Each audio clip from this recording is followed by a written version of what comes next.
So my name is Caleb Ofori-Boateng, and I'm the founder of a small national NGO called Herp Conservation Ghana. Herp Conservation Ghana basically works with communities and other stakeholders to protect endangered amphibians and reptiles in Ghana. So not too popular in the past because not many people cared so much about amphibians, but thankfully all this is changing now. And again, thanks to all the support that we are getting out there and the awards. I'm going to be sharing our story as a conservation NGO, but this story is also a lot more my story as well. So it may get a little personal. I hope you don't mind. But it explains everything, why the NGO exists and why we are doing what we are doing. So I hope that you enjoy it.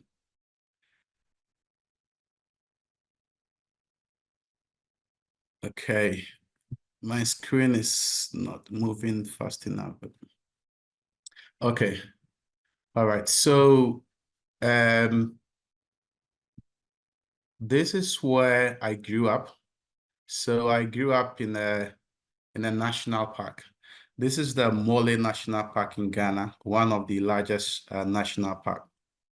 My father was a park warden, and actually was a ranger who rose through the ranks, helped establish this protected area, and then became the deputy park warden until the early 90s.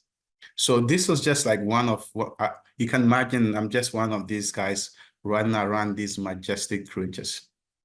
And what that does to you is that naturally you fall in love with nature. So growing up, this was my life. I knew no other life. It was life with nature, life with wildlife. Later on, I realized that this is not the norm for many other people. And that was very strange to me. So you can't blame me for my love for nature. Now, another important part of my story and the story of our NGO is this man here who is my father. So my father and I shared a very special bond. He took special attention in me, and we had such a very good relationship. I loved him so much, and it was very clear how much he loved me. And only at the age of 7, when he was only 45 years, he died. There are a lot of reason behind his death. Some believe he was poisoned by the poachers through other people, etc., etc. But bottom line is that he died at an early age of 45 years. The real life began for me. It was difficult. I was heartbroken, and as a child, I always believed and hoped that there must be something that I could do to bring my father back. I often felt like if I became very successful and made lots of money, I could bring him back. I just couldn't understand what that was. I grew up later to realize that some things in life are just like that. You can never reverse them. And so I became very concerned about things that cannot be reversed naturally. I didn't care about money. I didn't care about whatever. But if something cannot be reversed, if something, cannot be bought with money, whatever, then I am just so concerned about it. And so obviously I went into conservation because of my love for nature. And I became aware for the very first time in my life that there was a group of animals going extinct at a mass scale. And it wasn't headline news. I couldn't believe it. I couldn't believe that amphibians were going through a mass extinction crisis. And it wasn't the news of the day. And it wasn't being taught in schools, that people were not talking about it on the streets. It was extinction, something that cannot be reversed. And yet nobody cared about it. And that is why I knew that I had to do something about it. And that is how I became the very first Ghanaian to train to become an expert in amphibian biology and conservation. And since then, I've done everything that I can, learning things that I normally wouldn't learn, spending months and months in the forest, putting my life in danger, building capacity, working with communities, becoming everything that I need to become to be able to save these amazing creatures. Well, this is my story and how I got into amphibian conservation. But other people may have different story. And if you are not convinced, I thought that I would bring another case to see if I get more support here. So this is the reality of the extinction that we are talking about. I do not own this image, but it's the image of the gastric brooding frog, an Australian frog discovered in the 70s. And already in the late 80s, it went extinct. What is unique about this frog is that it swallows the eggs. So the female lays the eggs, swallows them, stop feeding for about 6 weeks, shut down all the acid and everything in the stomach, and basically uses the stomach as a womb. And then eventually vomit the children out after 6 weeks as fully grown froglets. And this discovery really baffled the medical science and the scientific world. And they soon became aware that this frog could be the solution for healing people who go through surgeries, stomach surgeries. It could be the solution for putting an end to stomach ulcer. And it became a subject of great interest. Unfortunately, in just very few years after the discovery, the last individual of the frog died in captivity. And so all the science, died. We know from a lot of scientific publications, which most people don't talk about, some as old as 2005, that frogs could be a potential cures to cancers, that medicines that have no side effects, that are better than morphine in terms of painkiller have been produced from chemicals secreted by frogs and are on the counter in the pharmacies. We don't talk about it that these animals have proven that they can inhibit the growth of cancer cells. They can prevent, even destroy HIV, human cells infected with HIV under laboratory conditions, and that this could be the future of medicine. In sub-Saharan Africa, they eat thousands of mosquitoes. And I always say that if not for all these amazing creatures, all of my friends would go to the hospital to take various malaria shots almost every week, but for the free services that these animals give to us. Anyway, so these are important creatures. That's the point I wanted to make here. I'll run through the rest of the slides really. I hope that I've made, I've been able to touch your heart to love this animal just as I do. Anyway, so coming back to my story, I'm the first person in my country to be interested in this subject. I have to train, I have to learn. But obviously, you couldn't protect what you did not know existed. So I started studying as hard as possible, spending days in the forest everywhere. And these are some of the species that I contributed in discovering them, completely new to science. Completely new to science. There are a few more that I could not fit on the screen. But important here is the first frog here that I named as Phrynobatrachus afia-brago. And afia-brago is the name of my mother. After my father passed, we were 8 of us, and my mother went through unimaginable pain, broke her back literally to get us a university education. So I thought the best way that I could remember her legacy was to name this beautiful frog after her. So it's the Fia-Brago spotted frog. For my friend who visited Ghana, anybody born on Friday is called a Fia. So this is a Friday-born frog. And the one in green, circle in green, I name as Konhawa Sajimase. And I named this after a community that really supported my research at the early days in the eastern region of Ghana. So for the rest of the presentation, I'm going to zoom on one particular frog to tell you some of the conservation works that we've done with this frog. This is a special frog. It's called the Togo slippery frog. It is endemic. It occurs only in a very small area between the border of Ghana and Togo. And the local people call it the whistling frog. It was assumed extinct and rediscovered after almost 40 years, in which the ICN flagged it's possibly extinct. I was indeed very privileged to be part of the team that helped rediscover this frog. Genetically, it is considered to be as different from other frogs as you would compare a pig to a whale. So the belief is that once this frog goes extinct, there will be nothing left on the planet that looks like it.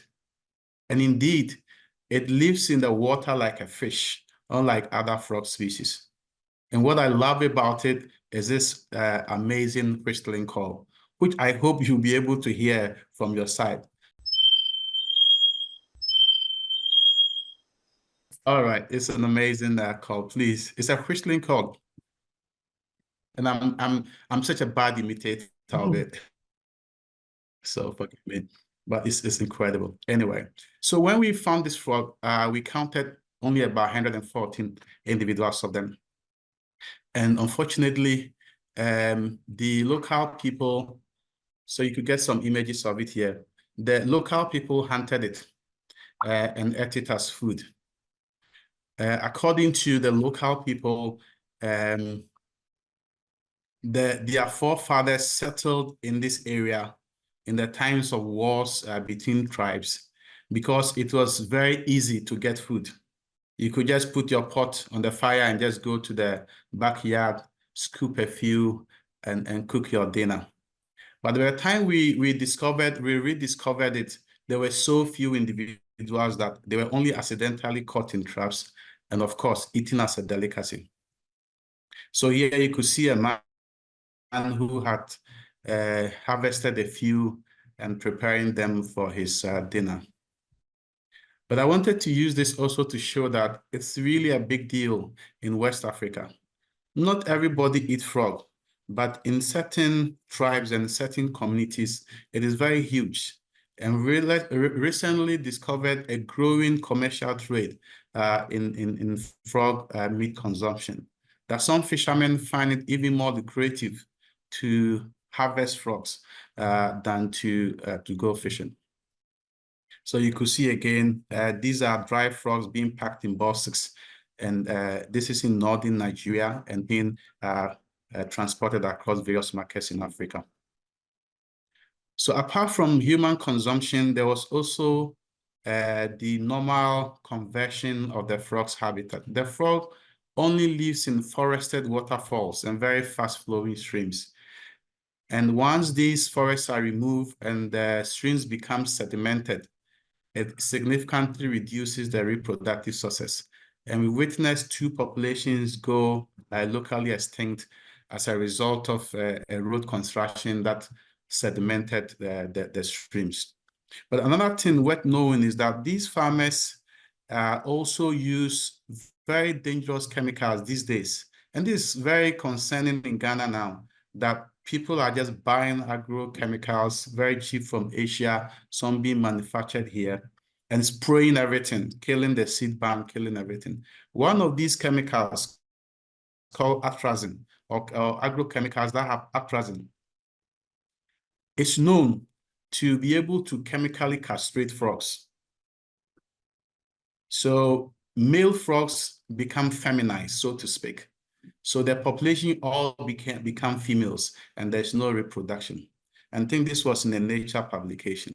And there's no restriction at all in the country for the use of atrazine, although I think it's been banned somewhere in Europe and I think the Americas.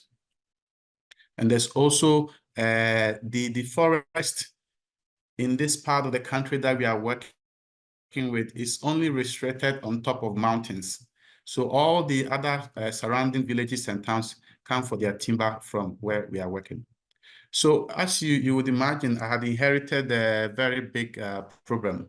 How do I save this species?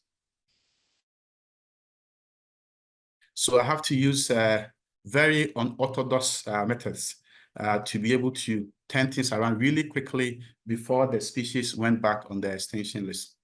And one of the methods that I've used is what I call conservation evangelism.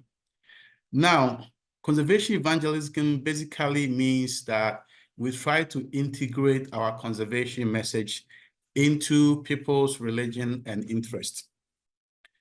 Now, what makes it unique is that, one, at the beginning of my research, I did not have any funders supporting my work, and I couldn't organize people to come and sit in high chairs. But I realized that, West Africa is very religious, and people at least attend church or go to the mosque once a week, sometimes twice.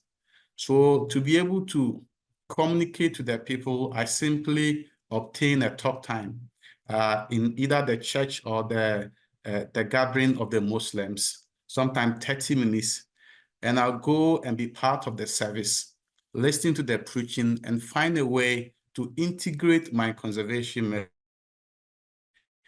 into whatever was preached or whatever the Bible or Quran or Hadith says about conservation.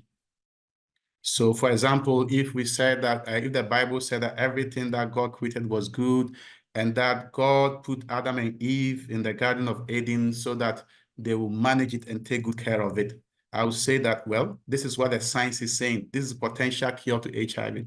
These animals that are going extinct may have something useful even to you in the future, which we don't know.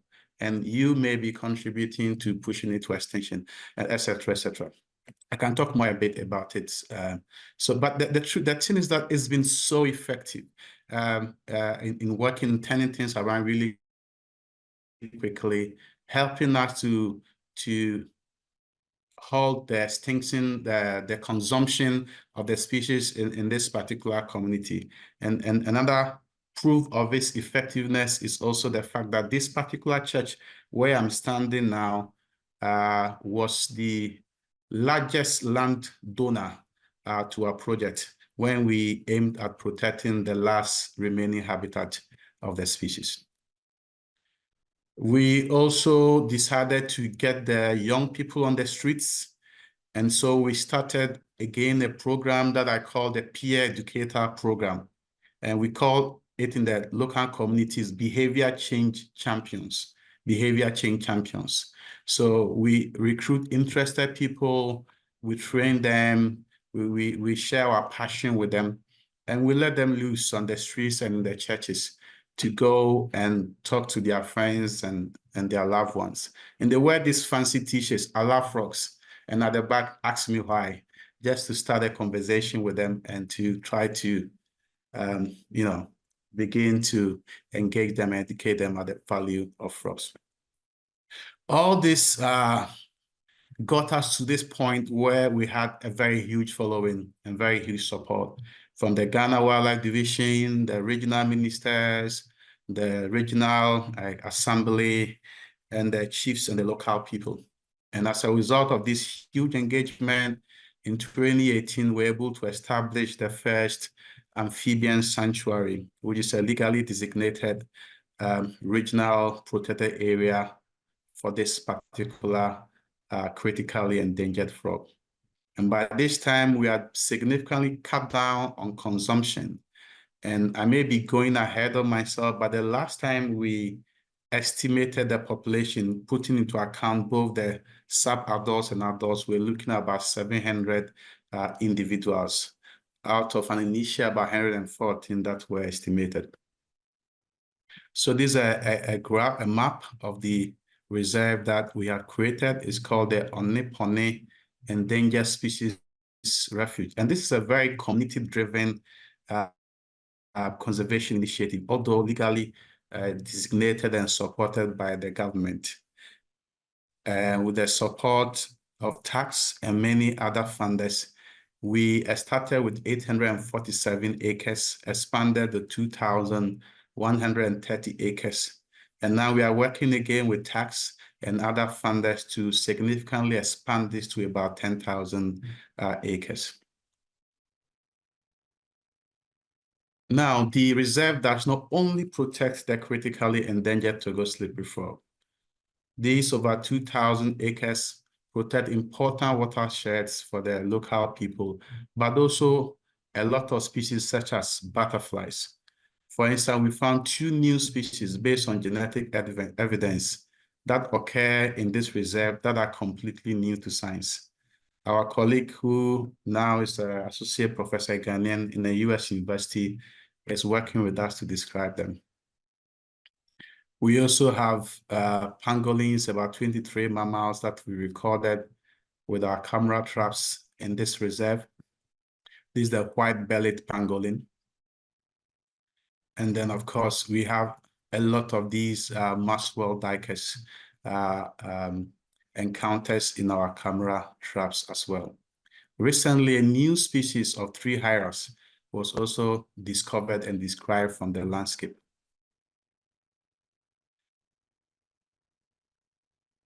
After the success of protecting these important habitats, we realized that a lot of the forests had already been degraded.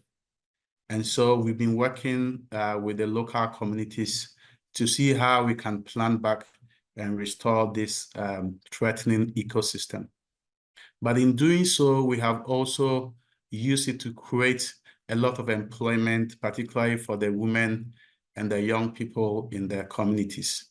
So we employ a lot of seasonal workers, sometimes over 100 of them. And we aim at planting at least 500,000 trees in 5 years. And so far, we planted about 100,000 trees so far. This photo is old, but this was 2-year-old.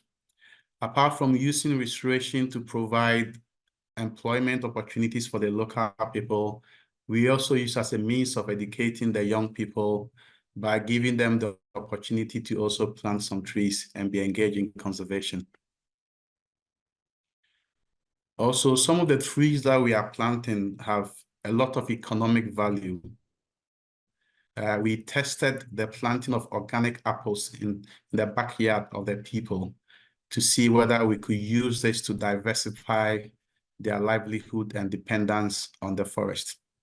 So these apple trees are from Kenya, Wambugu apples, and the fruit at about 1.5 years. And so far, we've seen flowers and some fruits are emerging. The idea is that we could give these people who have donated land to the project maybe 4 or 5 of them. On average, we are looking at a maximum of about 2,000 fruits at about $10 for 3 fruits, which means that any household could earn between $2,000 to $3,000 a year by planting just 5 trees of apples in the backyard without the need to cut more trees and cut more forests. But this is still at a very experimental stage. Now, one of the things we are very proud about, and again, which we are very thankful to tax, and of course, to your support, is the development of this ecotourism project. It's called the Amezope Ecotourism Project. And I must say here with all sincerity, because when I dreamt about this project, wanted to do it, most of our traditional funders said, no, it's too ambitious, it's too risky, it's not sustainable, but tax was very welcoming. And so once again, very grateful for that. And we're able to build this. It's amazing. And the only thing I can see is I come visit. That's the only thing I can say. You need to come visit. I put here a video. I hope that it plays on your screen.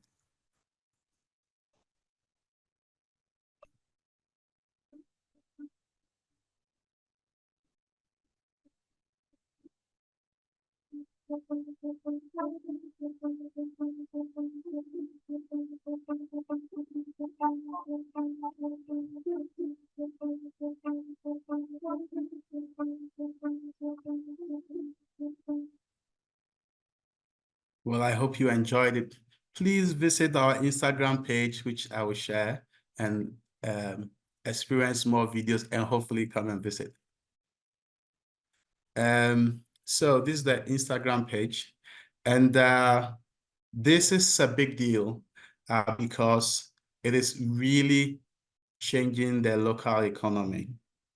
The market women sell things very quickly. Everything they have gets sold. In the past, their bananas get rotten. Their businesses in motorbikes and transportation are developing. We employ quite a number of people. And it's been so successful. It's become a national asset, so to speak. We have, at the end of just 1 year of operation, about 26,800 people visiting the project. And with it has brought a lot of benefits to the local community. These are some of the comments that people are putting on our Instagram page, another reason. So you can see things for yourself. Brilliant, nice. I love the idea and the whole interest of conservation married with tourism. It's a beautiful place. I've visited the place before. Great content, thank you, and so forth. This project allows us to educate people about frogs, about the forest, and about conservation in general. And again, with tax support beginning this year, we have developed a new project which aims at reaching all these 26,000 people with a key conservation message. We're going to put billboards with conservation messages, sprinkle with it the concept of conservation evangelism. And because Ghanaians are so religious, we're going to push the conservation agenda to about 20,000 people. We have generated over $60,000 US in revenue from the project. Already about $10,000 have been dispersed to the local communities for developmental projects. And we sit on the board of these committees to ensure that the monies are used. We are helping the communities with water in the drier seasons. So far, again, with also help from New England and other partners, we've already developed 2 boreholes for them. And we continue to support these communities. We have a benefit sharing scheme that allows communities to get about 40% of the revenue that we generated from this ecotourism project. And the rest is to help us continue to sustainably manage the reserve that we created. This is the regional minister who came to visit the project. So we have all sorts of people, including, I think, former Speaker of Parliament, presidential advisors, etc. And we are going to hammer them with a conservation. We want to make sure that conservation becomes an agenda in Ghana through this ecotourism project. Now, to end this discussion, so this is the future.